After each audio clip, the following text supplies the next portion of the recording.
Who's the most overrated team in the Big Ten? Is Wisconsin getting to a bowl game, or will they miss it for a second straight year? Will the Big Ten win its third straight national championship? We're discussing all that today on the Locked On Big Ten Squad. You're talking ball with the Big Ten Squad, sponsored by Game Time. From USC to Ohio State, from Michigan to Oregon, from Nebraska to Washington, it's the local experts of the Locked On Podcast Network bringing you scoops, breakdowns, and the most comprehensive preview of the upcoming Big Ten weekend. No hurt feelings and thin skin allowed. Squad up, you're part of the Big Ten Squad. Happy Thursday, everybody, and welcome into this week's Big Ten Squad. I'm Spencer McLaughlin. Roman Tomashaw of Locked On Huskies is here. Mark Culkin of Locked On USC is here as well. Ryan Herrings is zoomed all the way in. I mean, all the way in. I'm sure he's going to get that sorted out here as we roll along with a number of things to get to today. We've got a four-man squad this week. Herrings will be here. And I think that a four-man squad, it reminds me of walking to a house that is, run down and small, and you don't say, oh, this is not a nice place. You say, no, it's quaint. It's got character. That's the Big Ten squad this week. We are a quaint, character-laden house. So let's just hop right into the big question here, Roman, and that is, for your money, who is the most overrated team in the Big Ten? All right. No, the big question is what just happened with Ryan? We're off to a roaring start here. I was trying to let you get through that intro. That was absolutely wild. Somewhat horrifying. Whoever's behind the scenes directing that. Great. Well, great that depends on how much you like seeing Ryan Herring's face. For the Locked On Badgers people out there.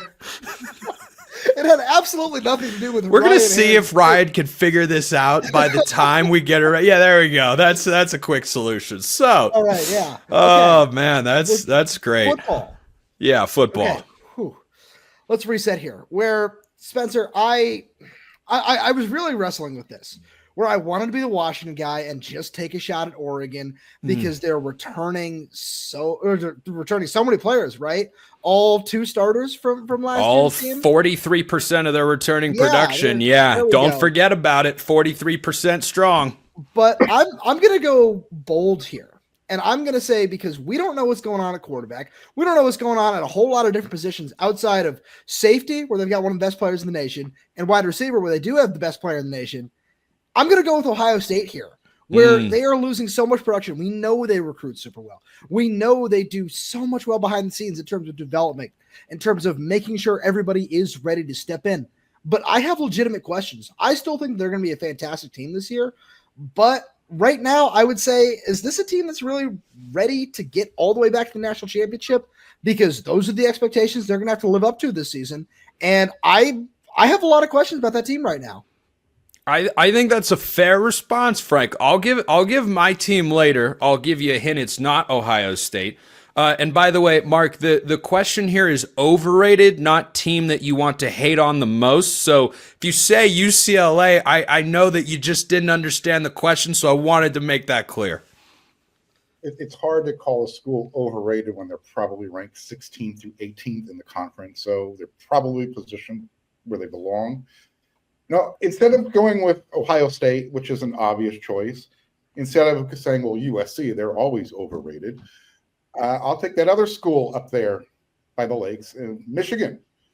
That's a lot of defense that they have to replace. And I get it. They've got their system in place. You're just not going to plug in a quarterback and say, all right, go. You're going to be good.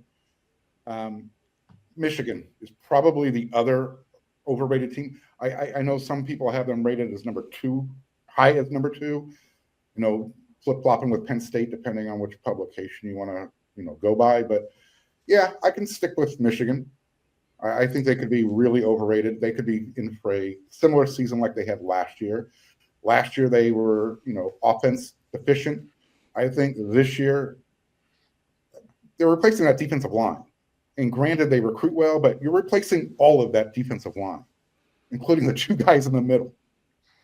And when you don't have that, it makes life a little bit more difficult for those younger guys that they're returning in the back.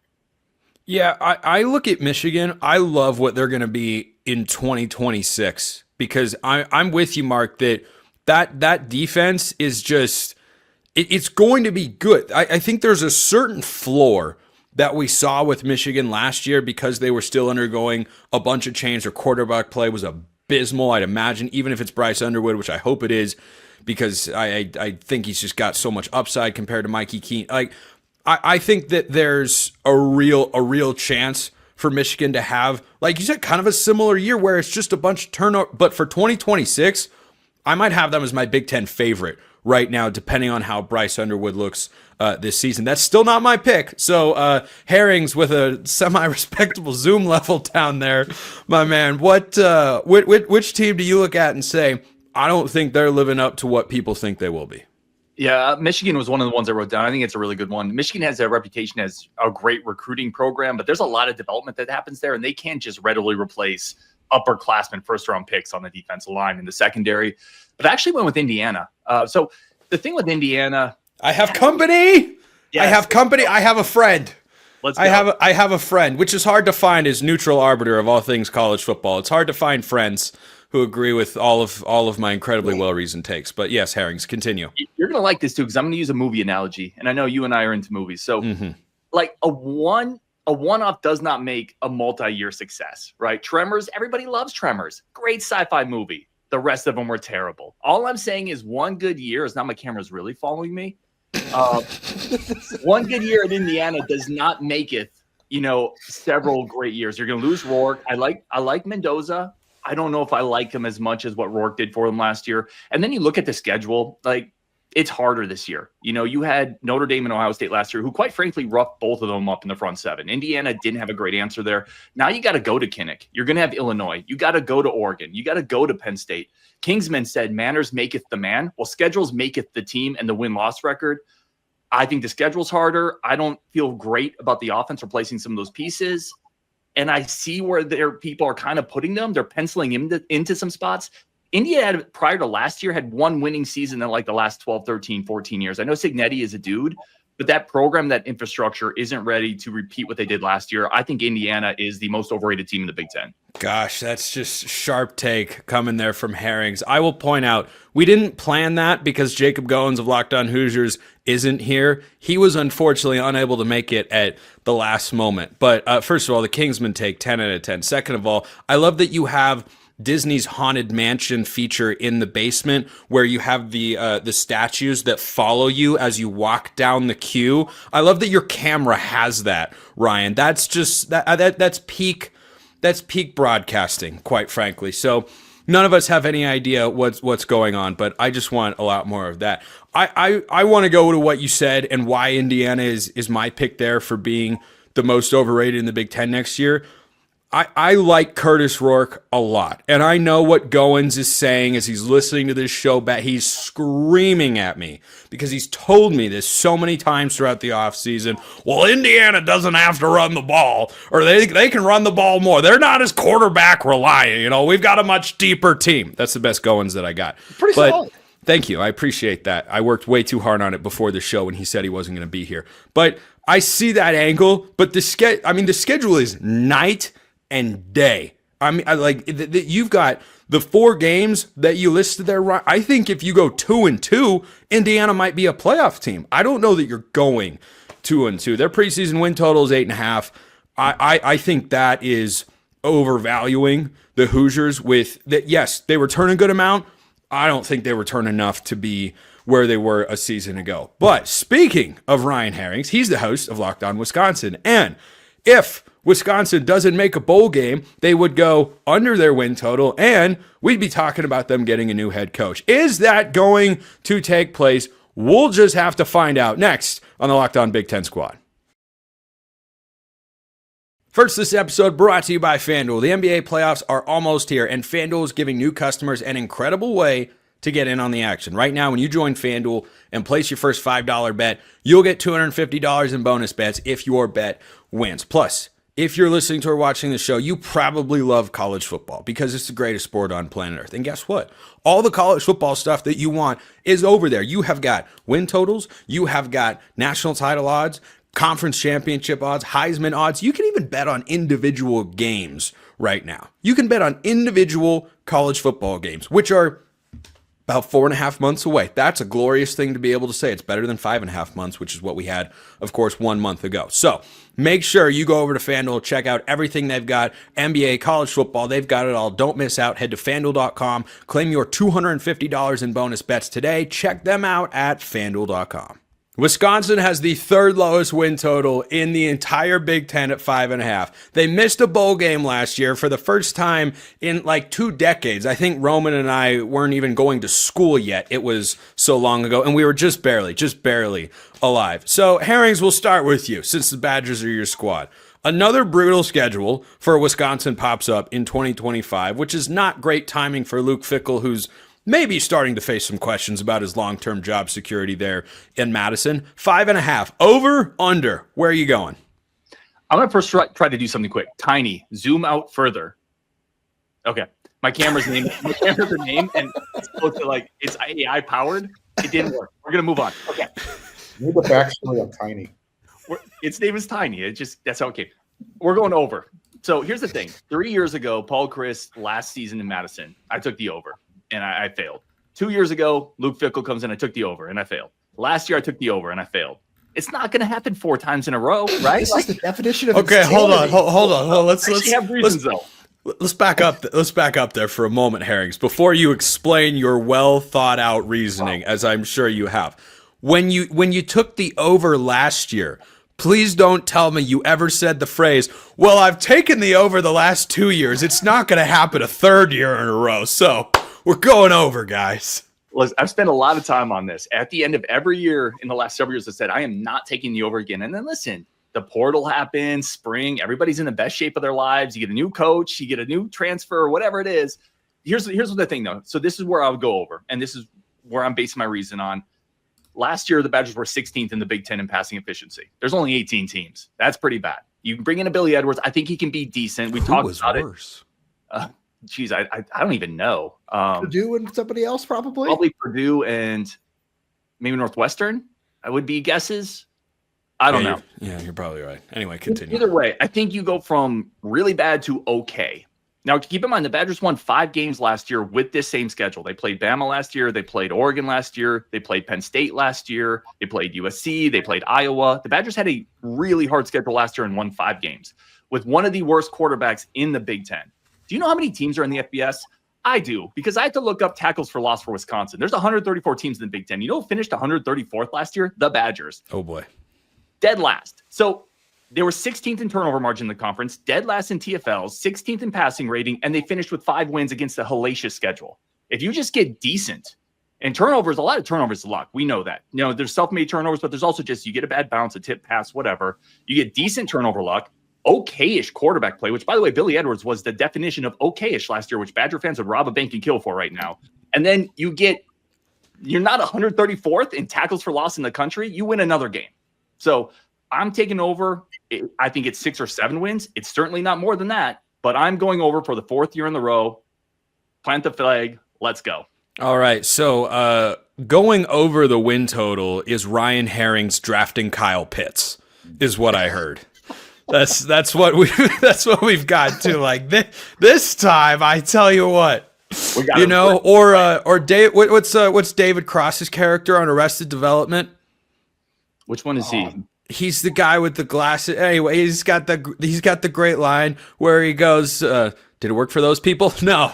These people always delude themselves into thinking that it will work for them, but it never does."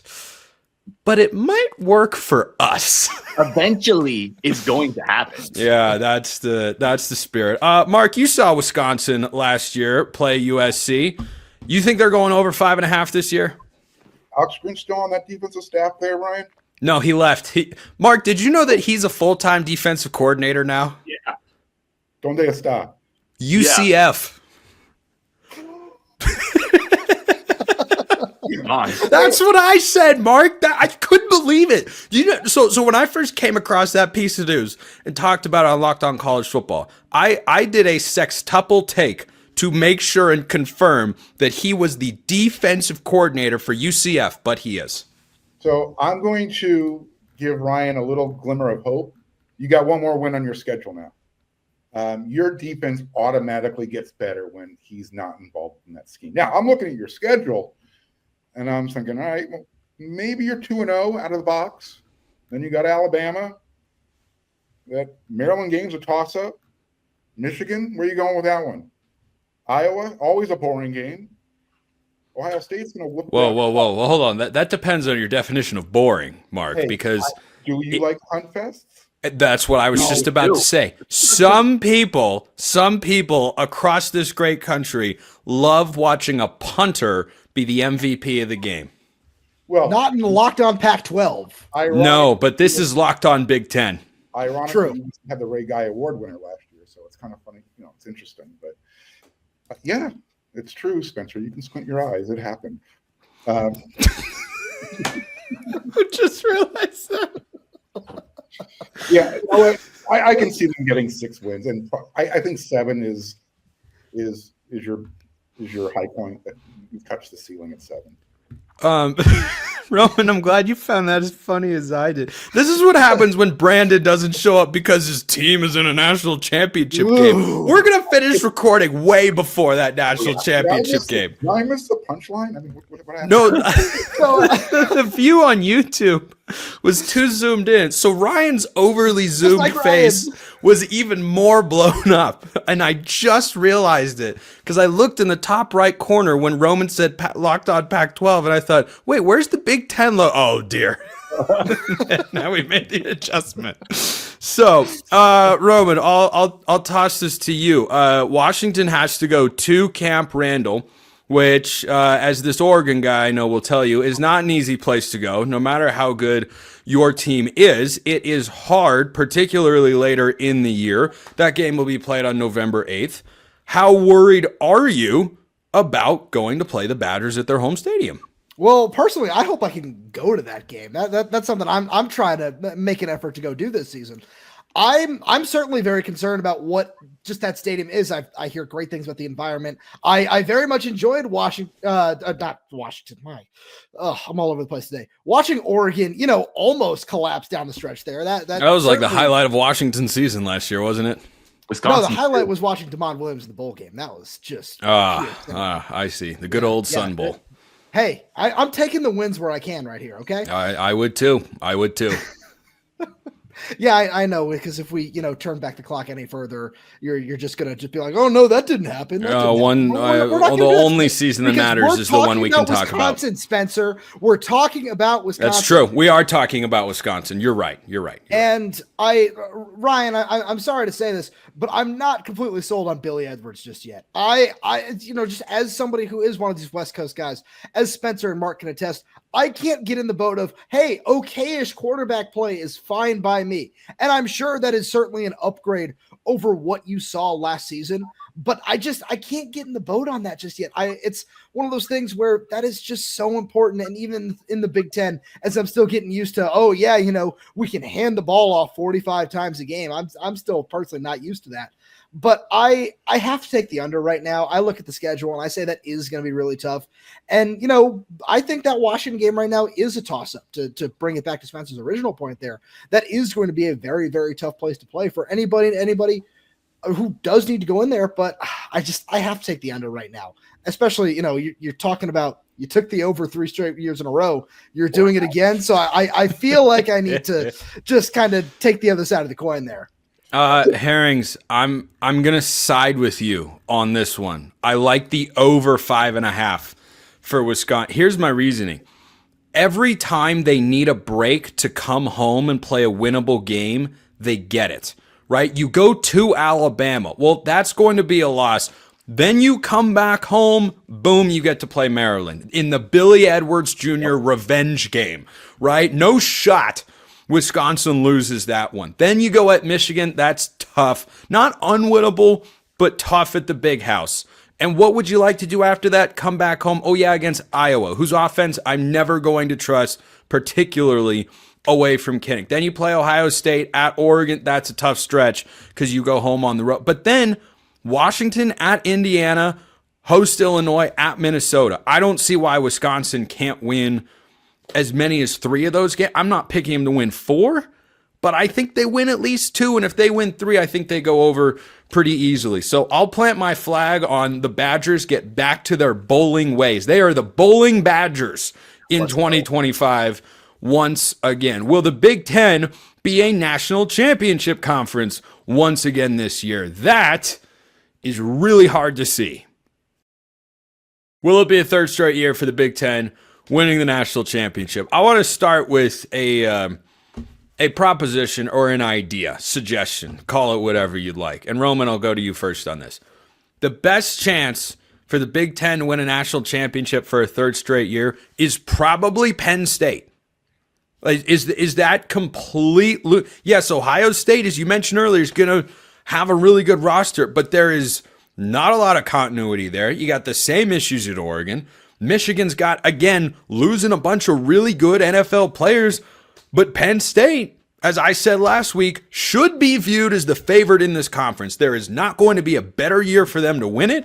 So you might very well go through the Big Ten and say, hey, your best chance to win a third straight national title is the Penn State Nittany Lions. How do we feel about that, Roman? Horrible. Spencer, you read my mind. That was exactly what I wanted to go with this. It was I wanted to start this by saying, yeah, the Penn State's the best chance. And I feel horrible about that.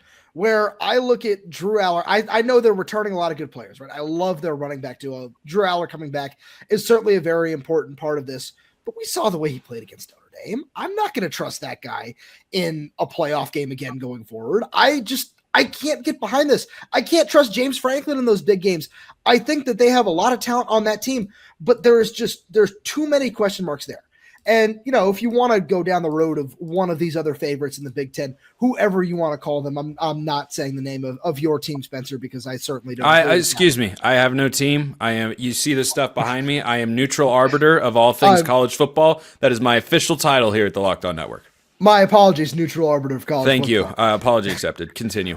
But no, I can't trust James Franklin. I can't trust Penn State. And if Ohio State or Michigan, they have a breakout season, great. Right now, I can't talk about any of them because all I see is Penn State staring me in the face. And that absolutely terrifies me when it comes to, if you just got to push one team out there as of right now. Mark, USC's not going to throw their hat into the ring and shock the world, right? Why not? No. Look, here's the reason why everybody's looking over there and saying, James, it's up to you this year. And that's a big, heavy lift, James. You've never won a big game before, James, is because they're the only team that has their starter returning a quarterback with a lot of game experience. You need to have a quarterback who you can take over a game when the rest of the team might not be playing well. Everybody in this room right now they're saying, well, we like our quarterback. We think we got a good quarterback that can get the job done. But, so anytime you say but, you're about to contradict yourself. That's the situation right now. Penn State returns the best, finger quotes, quarterback in the conference. They're returning their 2 running backs. They're returning a bunch of dudes on defense. They have the most complete team. They have the best chance. Whether their schedule sets it up and Coach Franklin figures it out and doesn't have his quarterback feeling that noose around his neck as the game's getting close, late in games, that's where they're at. Plus, we can talk about the whole FBC and ESPN making sure they push their narrative. And you see how, when they push hard enough, you'll get 13 at-large bids in the NCAA tournament.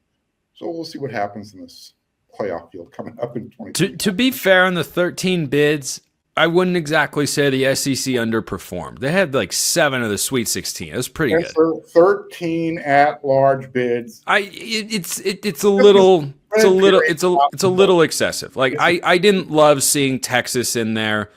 Like that felt like a bit of a stretch. But again, 7 teams in the Sweet 16. Know your audience, Spence. That's pretty. Know your audience right now. Know your audience. I'm just throwing out. I was like, pretty good. Maybe a few extra teams in there, but yeah, know your audience. Locked on Big Ten here.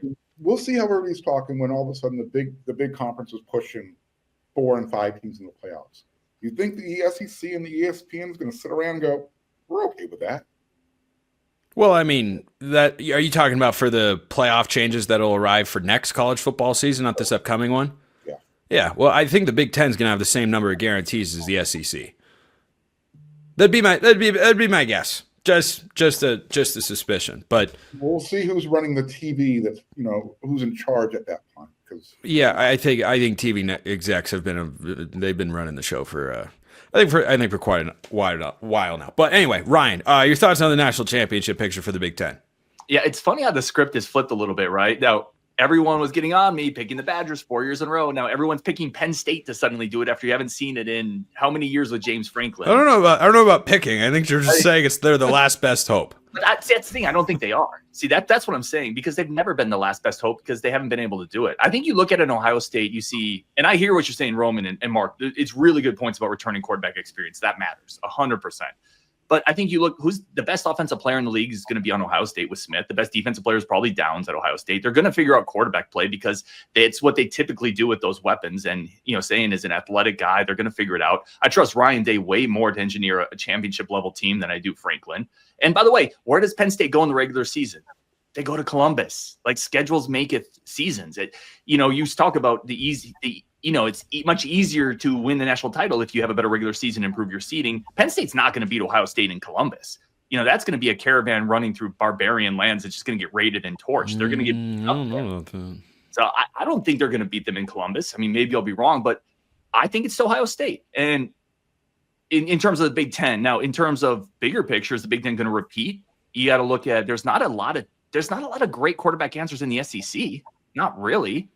There's a couple. It's Garrett Nussmeier, Lenore Sellers is back, DJ Lagway is good.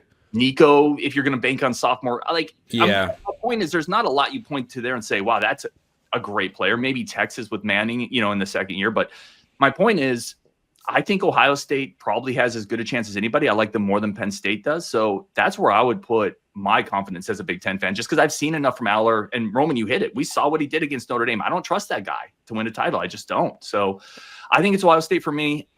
Will they win? Yeah, it's tough. I don't know. It's a tough one. I think it's a toss-up. Yeah. So here's where I've come down with this is when I think about the Big Ten teams, it's really easy to find a reason why not. Ohio State, Oregon losing too much. Michigan not going to be ready quite yet. Penn State, they struggle to break through even though they've got the team on paper to do it. But go through the SEC, you can do the same exact thought discussion, which is why I kind of come back to Clemson. I think it's a great year for Clemson to go out and win the national championship. Because, right now, who's the best team in the SEC?